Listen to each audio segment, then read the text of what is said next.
al capítulo 8 de nuestro comentario de la carta del apóstol Pablo a los romanos. Vamos a hacer un pequeño paréntesis en las locaciones donde andamos allí en la calle y vamos aquí a estudiar juntos. Mientras mi familia desayuna, estaré yo compartiéndoles el capítulo 8 de la carta del apóstol Pablo a los romanos. Acompáñame, ven a nuestra mesa aquí en nuestro departamento alquilado en la ciudad de Roma y vamos a deleitarnos con la carta a los romanos y el por qué grabar en el lugar de los hechos. Acompáñame. Romanos capítulo 8. Como podrán observar, el formato para este capítulo es diferente. Aunque continúo en Roma, estoy aquí en un departamento alquilado y sigo en la ciudad de Roma compartiendo la carta a los romanos verso por verso, pero quise hacer un paréntesis entre los primeros 7 capítulos y los que restan después de este hasta el capítulo 16, o sea que justamente en medio, aquí el capítulo 8, quise hacer un paréntesis de el formato que hemos estado teniendo de videos en diferentes lugares muy importantes de Roma. Los primeros 7 capítulos los grabamos en el Coliseo Romano, en el Arco de Tito, viendo el Arco de Tito, viendo el Arco de Constantino. Y en este capítulo 8, como les digo, quiero hacer un paréntesis, también relacionado con todas las cuestiones técnicas que implica hacer videos en el lugar de los hechos. Quise hacer un paréntesis para enfatizar lo que vamos a estudiar en este capítulo 8. Y a partir del capítulo 9 y ya hasta el final seguiremos en otros lugares muy especiales para la grabación de este estudio. El día de hoy voy a continuar con la grabación de los capítulos 9 al 11, que la locación, el lugar donde vamos a grabar capítulos 9 al 11, relacionados con el tema de Israel y con el tema de los gentiles y con el tema de la exhortación que el apóstol Pablo hace a los romanos, de que los romanos no se hagan arrogantes en cuanto a su llamamiento. Bueno, pues ustedes imagínense qué lugar será apropiado para grabar capítulos 9 al 11, el misterio de Israel y las naciones, en especial los romanos. ¿Dónde ustedes creen que será apropiado grabar esos capítulos 9, 10 y 11? Bueno, sorpresa, ya verán cuando lleguemos ahí. Pero haciendo un paréntesis en las grabaciones en el campo, en el lugar que hemos estado haciendo en diferentes lugares en la calle, vamos a estudiar este capítulo 8 de la carta del apóstol Pablo a los romanos. Y algo que también quiero aclarar de la importancia a nivel espiritual de estar haciendo esta grabación aquí en Roma, en el lugar de los hechos. ¿Por qué es tan importante? O sea, ¿qué busco yo al hacer videos en el lugar de los hechos, en Israel, Grecia, Turquía, toda esta serie en el lugar de los hechos en Roma? ¿Acaso quiero presumir que estoy viajando a Roma y quiero presumir y todo lo que estoy acá viviendo y provocarles a celos a ustedes de que ando por acá? Sería algo demasiado vano, algo demasiado absurdo, ridículo, como que presumir que estoy en el lugar de los hechos. O sea, por supuesto que eso no tiene nada que ver con la razón por la cual hago videos en el lugar de los hechos. Y para que puedan entender por qué hago videos en el lugar de los hechos, por qué es importante el lugar geográfico para hacer estos estudios, aparte de obviamente toda la comprensión del contexto geográfico, histórico. Obviamente que eso es muy útil, pero hay algo mucho más importante que todo eso, porque pues también puede ser muy útil ver un video de National Geographic o de History Channel o todos estos documentales que hay, que no tienes que ir al lugar de los hechos y en la comodidad de tu casa te sientes ahí a hacerlos. Y yo podría aprender mucho también viendo todos esos documentales, ¿no?, que abundan. Pero ¿por qué es importante el lugar físico, el territorio físico? Y para que entiendan por qué es tan importante hacer estos estudios en el lugar de los hechos, y bueno, sigo en el lugar de los hechos, aquí estoy en Roma, aún estoy en Roma, y ahora sí un poquito más literal, muy parecido a lo que el apóstol Pablo en sus 2 años en Roma estuvo en un lugar alquilado, predicando la palabra, entonces literal estoy haciendo algo bastante parecido, me identifico con el apóstol Pablo en ese sentido, estoy en un lugar alquilado, anunciando este mensaje, así como Pablo no tenía idea que su carta iba a tener tanto impacto, iba a llegar a tantas personas, siglos después de que él vivió, pues yo también, yo no sé hasta qué grado esto va a tener impacto, pero hay también otra razón por la cual me identifico con él, y es en lo que dice en el capítulo 3, versículo 8 al 10. Fíjense lo que dice. Dice, a mí, hablando del apóstol Pablo, a mí, que soy menos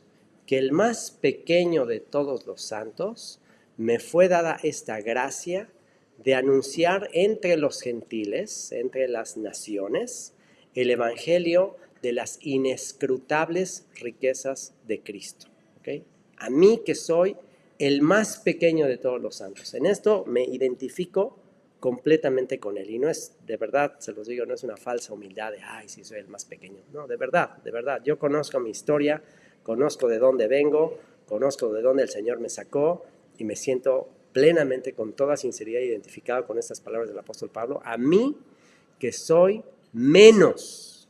O sea, no dice soy el más pequeño, no dice eso. Dice soy menos que el más pequeño de todos los santos, de todos los elegidos, me fue dada esta gracia de anunciar entre los gentiles el evangelio, la buena noticia de las inescrutables riquezas de Cristo. Inescrutables, o sea, no hay manera, por más que estudies, por más que profundices, jamás podrás descubrir la grandeza de las riquezas de Cristo. Y dice, y de aclarar a todos cuál sea la dispensación del misterio escondido desde los siglos en Dios, que creó, escondido desde los siglos en Dios, que creó todas las cosas. Y aquí está la razón. ¿Por qué hacer videos en el lugar de los hechos? ¿Por qué esta serie Descubre la Biblia, rompecabezas bíblico en el lugar de los hechos? ¿Por qué este tremendo viaje que a estas alturas, ya a más de un mes de que comenzamos con este viaje, Israel, recorriendo toda la tierra de Israel, después siguiendo las pisadas del apóstol Pablo, ahí en Grecia, Turquía, con todo lo que implica estar viajando en esta época, con tantas restricciones, que el tema de las pandemias, que varios en el grupo se contagiaron de COVID, o sea, de verdad fue un viaje bastante complicado a diferencia de otros. Y bueno, pues este viaje de verdad, si no fuera porque se retrasó de hace 2 años y se canceló por todo lo que pasó hace 2 años, si no fuera por eso y porque yo ya tenía el compromiso de hacer este viaje, sinceramente ya no lo hubiera hecho, pero yo ya tenía ese compromiso, ya lo tenía que hacer y pues bueno, todo tiene un propósito, todo tiene una razón de ser y bueno, se hizo, gracias a Dios nos permitió hacer todo este contenido, grabar todos estos videos que ya se quedarán ahí para la historia. Gracias a Dios mi familia me acompañó. También a ellos les estoy dando un pequeño break aquí de todo el acelere en que los he traído. Y aquí los tengo frente a mí. Muchas gracias por todo el agotamiento, el cansancio, el seguirme en todas mis aventuras y confiar en que hay un propósito mucho más grande y mucho más eterno y mucho más profundo de por qué estar grabando todo esto con todas las dificultades que implica estar viajando, gastando de un lugar a otro, y aquí está toda la razón de eso. Efesios 3, versículo 10, aquí está la razón de todo eso. Dice, para que la multiforme sabiduría de Dios, para que la multiforme sabiduría de Dios, o sea, la sabiduría de Dios tiene muchas formas. La sabiduría de Dios, ya vimos, las inescrutables riquezas de Cristo. O sea, tienen formas infinitas, su sabiduría es muy superior a la nuestra, para que la multiforme sabiduría de Dios sea ahora dada a conocer por medio de la iglesia. ¿Quién es la iglesia? Los que hemos sido llamados de entre las naciones, o sea, tú y yo somos parte de la iglesia. Entonces, tú y yo hemos sido llamados para dar a conocer la multiforme sabiduría de Dios. ¿A quiénes? a los principados y potestades en los lugares celestiales. Aquí está. Para que la multiforme sabiduría de Dios sea ahora dada a conocer por medio de la iglesia, o sea, nosotros, los que estamos siendo llamados de las naciones, ¿a quiénes? A los principados y potestades en los lugares celestiales. En el escrito de Daniel, en la profecía de Daniel, hay una ocasión, hay un texto donde él relata que está orando y dice que ahí los principados están luchando, se lleva a cabo una lucha en los cielos. El príncipe de Persia está luchando con el príncipe de Grecia, bueno, pues esto es algo muy claro en las enseñanzas. Ya desde la Torre de Babel, las naciones fueron divididas a los principados, a las potestades. Este mundo está entregado al maligno y cada nación es regida por principados y potestades. Entonces, el hecho de que tú y yo, el hecho de que estemos aquí dando testimonio, el hecho de que yo esté aquí físicamente, mi sola presencia, a mí, el más pequeño de todos los santos, ahora me toca a mí. Pablo en su generación dijo, yo soy menos que el más pequeño. Bueno, a mí en esta generación me toca decir lo mismo. En esta generación, siglo XXI, yo siendo menos que el más pequeño de todos los santos, a Dios le plació traerme a este lugar para anunciar la multiforme sabiduría de Dios a estos principados y potestades que controlan esta nación. Y no nada más esta nación, porque la filosofía y el pensamiento de Roma ahora controla el mundo entero. O sea, este imperio simplemente se hizo una metamorfosis. O sea, ya no controla quizás militarmente a las naciones, pero ahora las controla a nivel espiritual. Mucha de la mentalidad, de la filosofía greco-romana, porque es una unidad, el pensamiento greco-romano, los ídolos, los dioses, todo estaba regido por dioses, toda la vida espiritual aquí en Roma estaba regida por los principados, potestades. El apóstol Pablo dijo, no tienen lucha contra principados, no tienen lucha contra carne y sangre, sino contra principados, potestades, contra gobernadores de las tinieblas en las regiones celestiales. Entonces, estamos con esta lucha. Entonces, el hecho de estar aquí haciendo videos en el lugar de los hechos es darle a conocer a estos principados y potestades que nos oprimieron por siglos, que me oprimieron por siglos, darles a entender que Dios está usando lo vil, lo necio, lo que no es, para avergonzarles. Entonces aquí estoy yo para no nada más predicarles a ustedes, no nada más predicarles aquí a mi esposa, a mis hijos que están detrás de cámaras, no, estoy aquí para predicar al mundo espiritual, para el mundo espiritual que está aquí en Roma y que es muy palpable, muy tangible y que está en el mundo entero, todo este espíritu que está entre las naciones, predicarles la multiforme sabiduría de Dios. Y una vez dicho esto, ahora sí, ¿cuál es esta multiforme sabiduría de Dios? Bueno, si pudiéramos resumir en un solo versículo todo lo que estudiamos del capítulo 1 al capítulo 3, que fue la primera parte de los estudios que empecé a grabar aquí en Roma, si pudiéramos resumir en un solo versículo todo Romanos del 1 al 3, lo vamos a resumir con lo que dice Romanos 5, 8.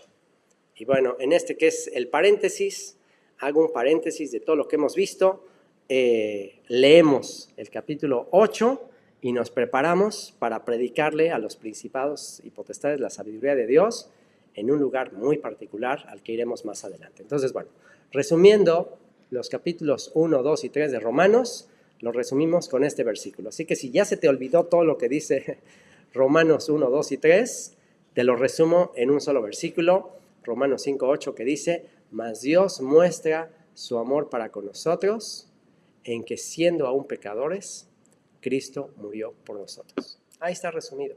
Ahí está resumido lo que Pablo enseña de Romanos 1 al 3, tanto gentiles como judíos, todos pecamos, todos estamos destituidos de la gloria de Dios, siendo justificados gratuitamente por su gracia. Mas Dios muestra su amor para con nosotros, en que siendo aún pecadores, Cristo murió por nosotros.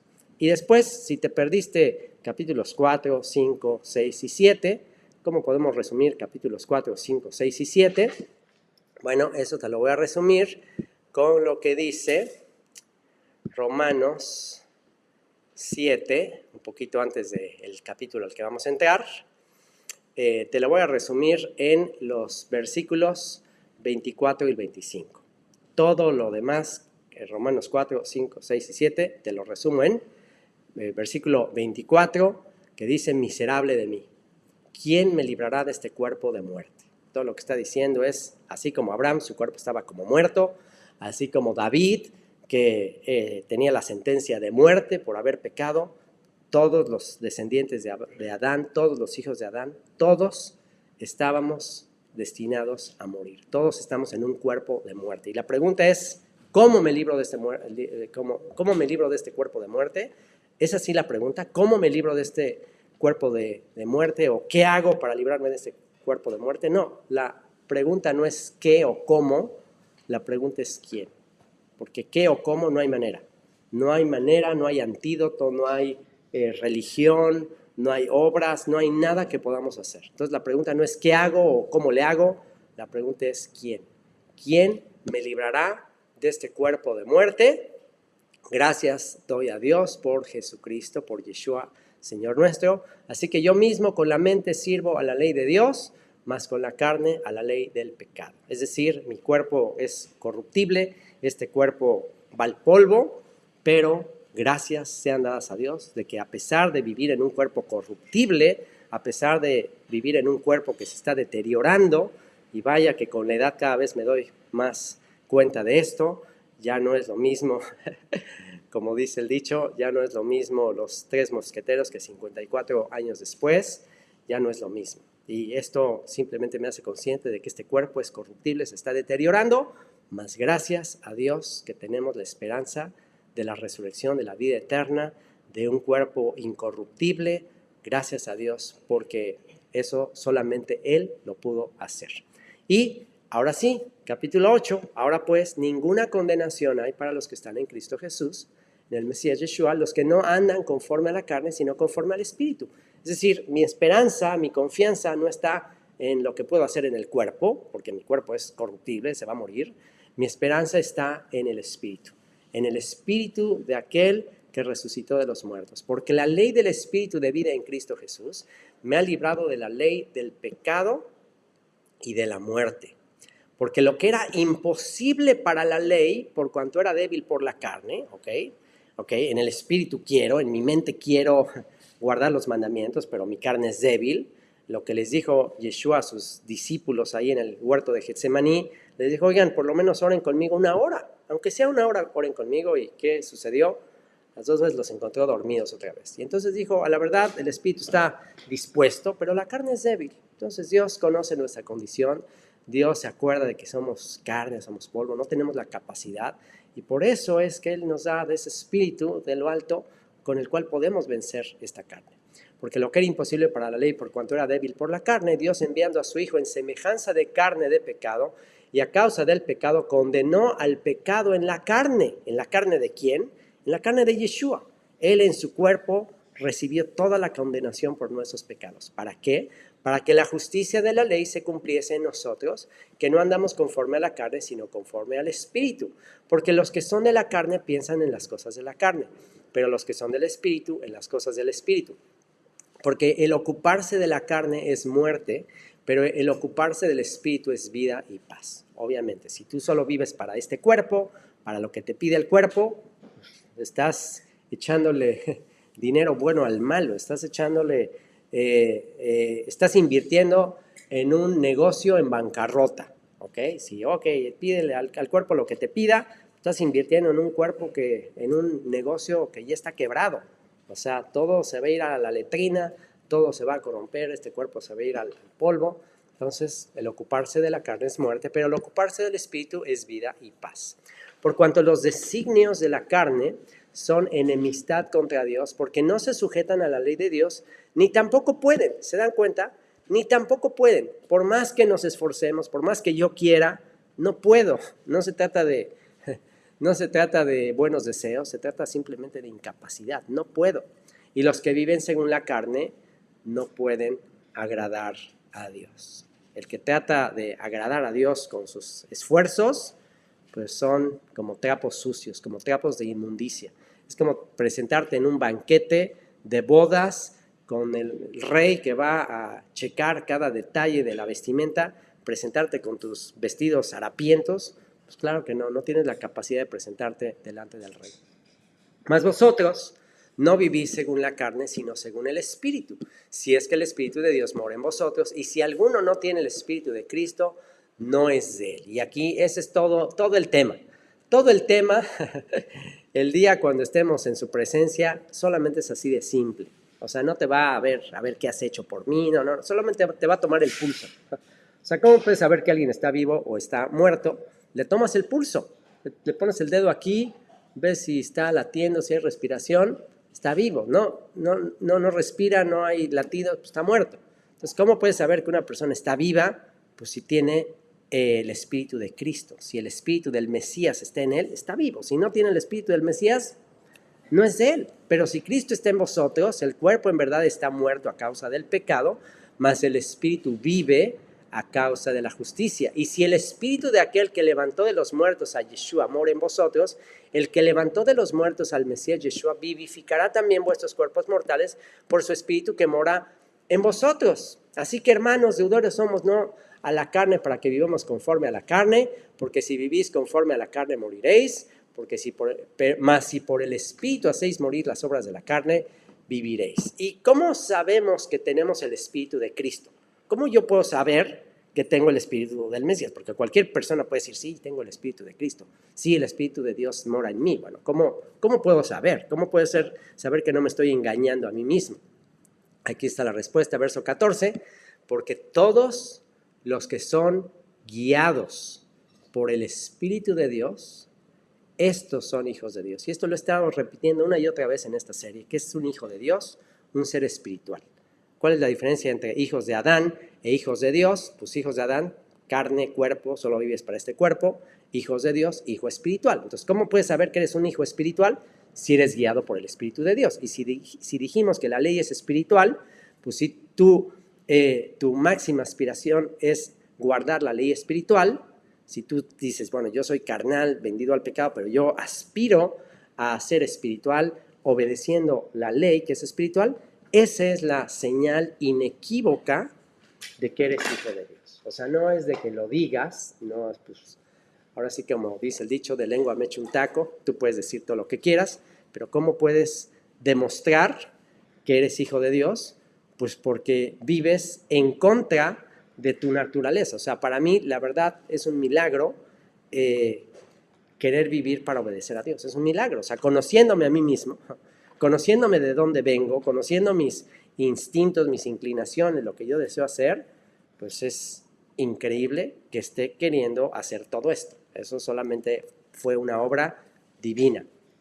Pues no habéis recibido el espíritu de esclavitud para estar otra vez en temor, sino que habéis recibido el espíritu de adopción por el cual clamamos Abba Padre. Y esto es increíble, que pues para mí Dios antes era pues no nada más enemigo, sino inexistente. O sea, yo antes a Dios lo consideraba simplemente inexistente. O sea, no, mis decisiones, lo que yo quería hacer en la vida, cada día que yo me levantaba, en lo menos que pensaba era en Dios. O sea, yo pensaba en qué quería hacer, cuál era mi plan para ese día. Yo solo me estaba pensando en lo que yo quería hacer. Entonces, pues eso era lo normal. Pero a partir de que el Espíritu de Dios me rescata, entra en mi vida, me redime, pues entonces ahora, aunque a veces, por supuesto, quiero hacer otras cosas, el Espíritu de Dios me cela, me dice, no, mira, es por acá, te conviene más esto. Y Él me convence como un papá amoroso. O sea, tampoco me está forzando, me está arrastrando. No me está arrastrando. O sea, su Espíritu, como una paloma mansa, sencilla, me sugiere, me dice lo que me conviene. Como papá, yo entiendo que lo que Él me dice es lo mejor y entonces no tengo que estar ahí forcejeando con Él, discutiendo con Él. ¿Por qué? Porque sé que es mi papá y sé que quiere lo mejor para mí y entonces, pues bueno, es lo más normal, pues seguirle. Y si hijos, también herederos, herederos de Dios y coherederos con Cristo, si es que padecemos juntamente con Él, para que juntamente con Él seamos glorificados.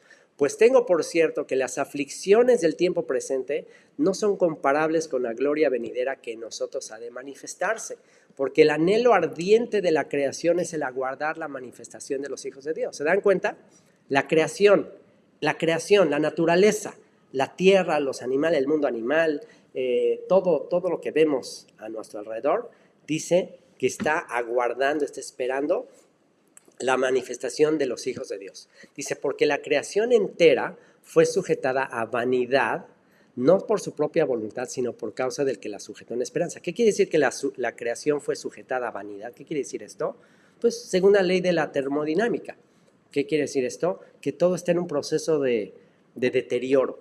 Todo se está deteriorando. Tú dejas ahí algo fuera del refrigerador, se echa a perder. Todo está en proceso de deterioro.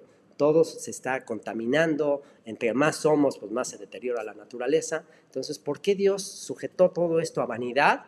La sujetó en esperanza de la redención, en esperanza de cuando los hijos de Dios se manifiesten, todo sea restaurado, todo sea regenerado. Dice, porque también la creación misma será libertada de la esclavitud de corrupción a la libertad gloriosa de los hijos de Dios. ¿Por qué fue esto así? Porque Dios expulsa a Adán del jardín del Edén y Él lo expulsa, y al expulsarlo, un ser pecaminoso, un ser pecador, y la tierra es santa, pues no puedes poner a un ser pecaminoso, a un ser pervertido, desobediente, en un lugar santo, en un lugar sagrado. ¿Qué es lo que tiene que hacer Dios? Pues ahora sí que tal para cual.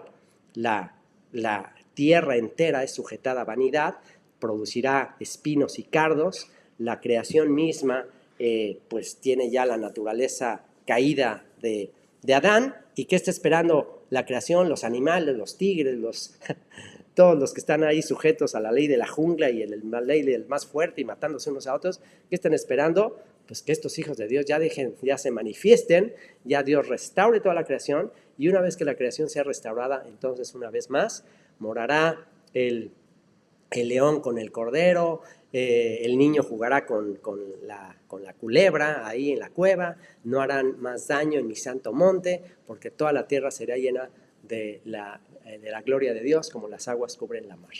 Dice, porque sabemos que toda la creación gime a una y aún está con dolores de parto hasta ahora, y no solo ella, sino que también nosotros mismos, que tenemos las primicias del Espíritu, nosotros también gemimos dentro de nosotros mismos, esperando la adopción, la redención de nuestros cuerpos. Es como si la tierra estuviera con dolores de parto, así como que ya está a punto de nacer, ya, auxilio, ya, tengo dolores de parto. La creación entera, todo lo que está pasando a nuestro alrededor, y que los cambios de temperatura, y que los terremotos, que cada vez todo esto se va incrementando más. ¿Por qué? Porque ya la creación dice, ya no podemos más, ya que venga la redención. Igual tú y yo también, y sobre todo cuando pasa el tiempo. A veces cuando somos jóvenes nos comemos el mundo y no pensamos en el futuro y nada más pensamos en el hoy, pero vas a ver que la vida se va muy rápido y va a llegar el momento en que ya lo que quieres es ya liberarte de este cuerpo que se enferma cada rato, este cuerpo corruptible, este cuerpo débil. Ya lo que quieres es la redención, la incorrupción, la gloria eterna. Y esto pues es nuestra esperanza, porque en esperanza fuimos salvos, pero la esperanza que se ve no es esperanza, porque lo que alguno ve, hay que esperarlo. O sea, esa esperanza está en el futuro, todavía no lo vemos, pero si esperamos lo que no vemos, con paciencia lo aguardamos. Y de igual manera el Espíritu nos ayuda en nuestra debilidad, pues qué hemos de pedir como conviene no lo sabemos, pero el Espíritu mismo intercede por nosotros con gemidos indecibles, ¿ok? ¿A qué se refiere con esto? ¿Cuál Espíritu intercede por nosotros con gemidos indecibles? Pues obviamente se refiere al Espíritu de Cristo, al Espíritu del Mesías, al Espíritu de Yeshua, que está dentro de nosotros y que está intercediendo. Él es el que intercede por nosotros. Él conoce nuestra debilidad, Él ve que a veces pues, me quiero levantar a orar, hay veces que quiero ser más como Él, y pues no doy el ancho, no llego y me siento así todo triste, me siento deprimido de que no me comporté a la altura de lo que Él esperaba, y me siento ahí como diciendo, wow, ¿cuánto me falta? Y wow, gracias a Él que Él intercede por mí. Dice, mira, Señor, considera mis méritos, considera lo que yo hice por él, y entonces por lo que Yeshua hizo, Dios tiene misericordia de mí. Y eso es lo que dice: mas el que escudriña los corazones sabe cuál es la intención del Espíritu, porque conforme a la voluntad de Dios intercede por los santos. O sea, Yeshua intercede por los santos. Él está sentado a la diestra del Padre y Él está orando continuamente por nosotros. Mira, Señor, mira, no le tomes en cuenta sus pecados. Mira, perdónalos porque no saben lo que hacen. Él así como nuestro abogado, Él es nuestro abogado. Por eso dice, también está escrito que Él es nuestro abogado. Y dice, y sabemos que los que aman a Dios, sabemos que a los que aman a Dios, todas las cosas les ayudan a bien. Esto es, a los que conforme a su propósito son llamados. Y esta palabra ayudan, que aparece aquí en griego, la podemos ver, es la palabra del léxico griego 4903, y es la palabra sunergeo, que de ahí viene la palabra sinergia. Fíjense qué interesante. Sabemos que a los que aman a Dios, todas las cosas les hacen sinergia. ¿Qué es sinergia? Sinergia es cuando varias personas trabajan en conjunto con un propósito. Uno de los famosos 7 hábitos de la gente altamente efectiva es la sinergia. Sinergia es que 1 más 1 no es 2, sino 1 más 1 es 3. Es decir, que la suma de 2 es mucho mayor, ¿okay? Que todas las cosas al final siempre van a hacer sinergia para Dios. Hay algunos manuscritos antiguos que dice que todas las cosas hacen sinergia a Dios. O sea, todas las cosas tienen propósitos divinos y Él las usa en sinergia para cumplir sus propósitos. Y dice, esto es a los que conforme a su propósito son llamados. Ahora, aquí empieza a introducir el tema de la predestinación, de la elección divina, que no depende de nosotros, sino depende de Él. Y fíjense, ¿quién es quien ama a Dios? Porque esto es para quitar toda jactancia, toda arrogancia de pensar que, ay, yo amo a Dios, soy una mejor persona porque amo a Dios. No. Si tú amas a Dios, es porque Él te llamó. Por eso dice, los que aman a Dios, todas las cosas les hacen sinergia para Dios o para bien. Esto es, a los que conforme a su propósito son llamados. Es decir, los que aman a Dios son los que conforme a su propósito son llamados. Es decir, de toda una generación de seres humanos caídos, pecadores, transgresores, indiferentes, arrogantes, que no le dan gracias a Dios, que son desobedientes a los padres, que son ingratos, que son perversos, son malvados, que van hacia la muerte, van hacia el precipicio. De todos esos, Dios decidió llamar a algunos para que le amaran. Es decir, pero ¿cómo puedes producir amor en alguien? ¿Cómo puedes producir en alguien? ¿Cómo puedes hacer que alguien se enamore de ti? ¿Cómo? ¿Cómo puedes hacer que alguien se enamore de ti? La única manera de hacer que alguien se enamore de ti realmente de corazón, no a la fuerza, que yo no puedo forzar que alguien me ame. Yo no puedo así forzar, a ver, ámame y te voy a encerrar y me tienes que amar. O sea, no, así no lo puedo lograr. ¿Por qué dice la Escritura que nosotros le amamos a Él? ¿Por qué dice la Escritura que nosotros le amamos a Él? Nosotros le amamos a Él porque Él nos amó primero. Así que si tú le amas es porque simplemente te reveló que con amor eterno te ha amado. ¿Ok? Entonces, ya que te reveló que con amor eterno te ha amado. Y en realidad, esa es la buena noticia. La buena noticia que tenemos que decirle a todo el mundo es que Dios les quiere llamar a que se enamoren de Él. O sea, Dios quiere que le ames, pero para que le ames te voy a contar lo que Él hizo por ti. Mira, ¿qué te parece si te cuento que a pesar de que eres pecador, a pesar de que eres transgresor, a pesar de que eres un indiferente, a pesar de que no piensas en Él para nada, ¿qué crees? Él sí pensó en ti, Él envió a su Hijo a dar su vida por ti. Ese es el versículo que a mí me cambió la vida. ¿Ok? Cuando me dijeron, Dios te ama, Dios envió a su Hijo a dar su vida por ti, yo, ¿qué? Pero ¿cómo si para mí Dios me vale un cacahuate y Jesucristo me burlaba de Él? ¿De qué me estás hablando? Sí, eres un ignorante, eres un blasfemo, eres un malagradecido por estarte burlando de Él, por estar contando chistes de Él, porque Él te amó con amor eterno y Él dio su vida por ti en una cruz. Ahí me cambió el chip. Así, automáticamente me cambió el chip. El chip, ¿por qué? Porque pues, yo no pensaba que Él me amaba. Yo pensaba que yo no tenía nada por lo cual Él me pudiese amar. Y cuando me enseñan, me muestran mi ignorancia, que simplemente yo ignoraba que Él me amaba, cuando me enseñaron que Él me amó y dio su vida por mí, inmediatamente sentí mi llamado de, bueno, si Él me ha amado a mí, si Él me amó así, cuando yo era indigno, cuando no lo merecía, pues lo menos que puedo hacer es responder a su amor. Señor, aquí está mi vida. Si mi vida te fue tan valiosa para salvarla, ¿qué es lo menos que puedo hacer? Pues aquí está mi vida, Señor. Te entrego mi juventud. Ya no me interesa estar usando mi cuerpo para tonterías, para maldades, para cosas pasajeras. Ya no me interesa eso. Ahora lo quiero usar para ti, Señor. Ahora quiero solamente hablar de ti al mundo entero. Y eso es justo lo que dice. Porque a los que antes conoció, también los predestinó para que fuesen hechos conformes a la imagen de su Hijo. Ese era todo el plan que Él tenía.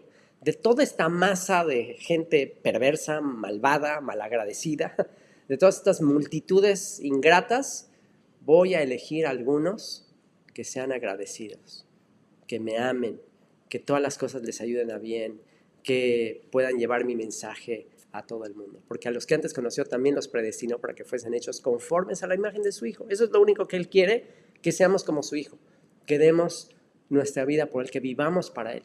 ¿Para qué? Para que Él sea el primogénito entre muchos hermanos. Yeshua, el primogénito entre muchos hermanos.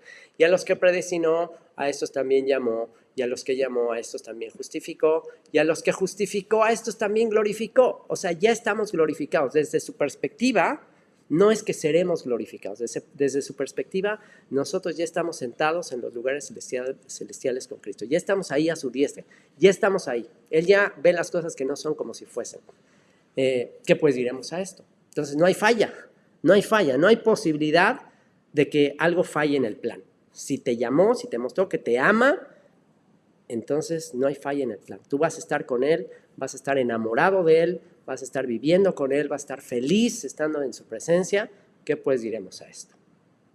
¿Qué pues diremos a esto? Si Dios es por nosotros, ¿quién contra nosotros? El que no escatimó ni a su propio Hijo, sino que lo entregó por todos nosotros, ¿cómo no nos hará también con Él todas las cosas? ¿Quién acusará a los escogidos de Dios? Dios es el que justifica. ¿Quién es el que condenará? Cristo es el que murió, más aún el que también resucitó, el que además está a la diestra de Dios, el que también intercede por nosotros. ¿Quién nos separará del amor de Cristo? ¿Tribulación, o angustia, o persecución, o hambre, o desnudez, o peligro, o espada? Como está escrito, por causa de ti somos muertos todo el tiempo, somos contados como ovejas de matadero. Y esta cita que hace el apóstol Pablo es una prueba más de que para Pablo estos romanos que están siendo alcanzados, que se están enamorando de Yeshua, que están siendo llamados, esta para mí es una prueba contundente de que para mí esta carta es dirigida a romanos, no cualquier tipo de romanos, sino romanos que son parte del pueblo de Israel. ¿Y cómo lo puedo saber? Porque Salmo 44 es un salmo que habla de la historia del pueblo de Israel, de la historia del pueblo de Israel, la elección del pueblo de Israel, cómo Dios elige al pueblo de Israel entre todas las naciones, y después, pues a pesar de que es el pueblo elegido, pues ellos no viven de acuerdo a esa elección, ellos transgreden el pacto, son juzgados, son llevados a todas las naciones, y bueno, ya estando en todas las naciones, dicen, bueno, ¿y ahora qué vamos a hacer? Ahora sí, ahora ¿quién podrá rescatarnos? Señor, ayúdanos. Ya estando entre las naciones, somos por causa de ti somos muertos todo el tiempo, nos persiguen, nos están llevando al cautiverio, somos contados como ovejas de matadero, pero se anuncia que Dios, aún a pesar de la maldad y del juicio de su pueblo, Dios los va a rescatar, Dios va a tener misericordia de ellos. Por eso, entonces, para mí es una prueba de que Pablo no está citando fuera de contexto ese salmo. Para Pablo, estos romanos aparentemente gentiles que están viniendo a Cristo, al Mesías, es porque de antemano Dios ya tenía un plan para estos romanos en particular, que eran ovejas perdidas de la casa de Israel, que fueron dispersados, que eran contados como ovejas de matadero, pero Dios tuvo misericordia de ellos. Y de entre los romanos, de entre los mexicanos, de entre los venezolanos, de entre los guatemaltecos, etcétera, estamos descendientes de Abraham, descendientes de Israel, que al final de los tiempos íbamos a ser alcanzados por el buen pastor de Israel. Y por eso dice, antes en todas estas cosas somos más que vencedores por medio de aquel que nos amó, por lo cual estoy seguro de que ni la muerte, ni la vida, ni ángeles, ni principados, ni potestades, ni lo presente, ni lo porvenir, ¿se dan cuenta? Principados, potestades, por eso estoy predicándole a todo este mundo espiritual aquí en Roma. Todos estos que nos trataron de destruir, Roma trató de destruirnos. Acabo de grabar ahí en los arcos, el arco de Tito, todo este imperio que trató de acabar con el pueblo judío, pues ahora sí, conociendo la historia y conociendo que tú y yo aquí estamos, a pesar de haber sido como ovejas de matadero, ahora sí podemos estar seguros de que ni la muerte, ni la vida, ni ángeles, ni principados, y le estoy diciendo esto a los principados y potestades en este lugar, aquí en Roma, les estoy diciendo, ¿saben qué? Ni ustedes, ni lo presente, ni lo porvenir, ni lo alto, ni lo profundo, ni ninguna otra cosa creada nos podrá separar del amor de Dios, que es en el Mesías, en el Rey de los judíos, en el Rey de Israel, en el profeta que anunció Moisés que nos habría de sacar del exilio, en el sumo sacerdote que dio su vida por nosotros, Yeshua, Señor nuestro. Padre, te doy muchísimas gracias, Señor. Gracias porque conforme a tu propósito me llamaste, para enamorarme de ti, Señor, para amarte. Para eso me creaste, para enamorarme de ti. Señor, qué privilegio, qué regalo tan grande que alguien que en lo menos que pensaba era en amarte, alguien que no era digno en absoluto de tu amor, te manifestaste a mí, Señor. Y yo te ruego que en los siguientes capítulos, en el lugar donde voy a grabar esos capítulos, tú llames, así como me llamaste a mí de esas multitudes, llama a tus elegidos, a los que con amor eterno les amaste, a los que conforme a tu propósito han de ser llamados. Te lo ruego en el nombre de nuestro Salvador Yeshua. Amén.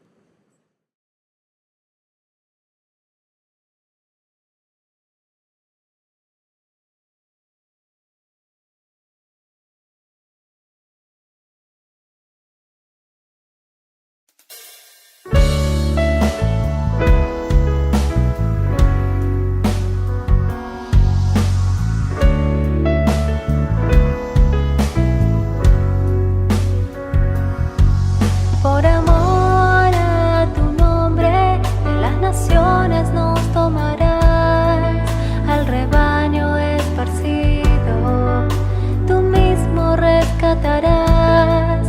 Por amor a tu nombre, a la tierra nos llevarás, de regreso a nuestra casa, tus promesas cumplirás. Dios del pacto eres, agua limpia rociarás y quitarás la maldad. Un corazón nuevo y tu espíritu pondrás para guardar tu verdad. Por tu fidelidad y tu misericordia, el buen pastor nos cuidará.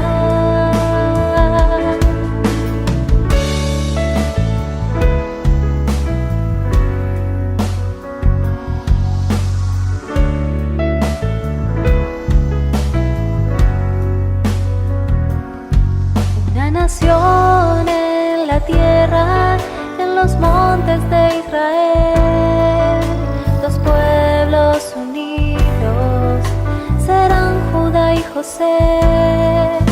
Tu siervo David sobre el pueblo será el rey.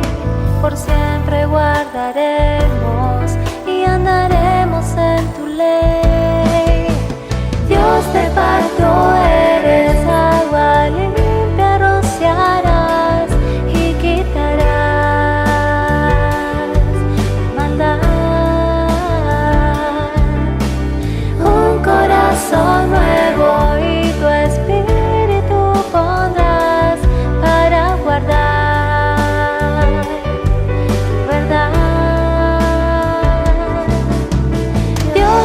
pacto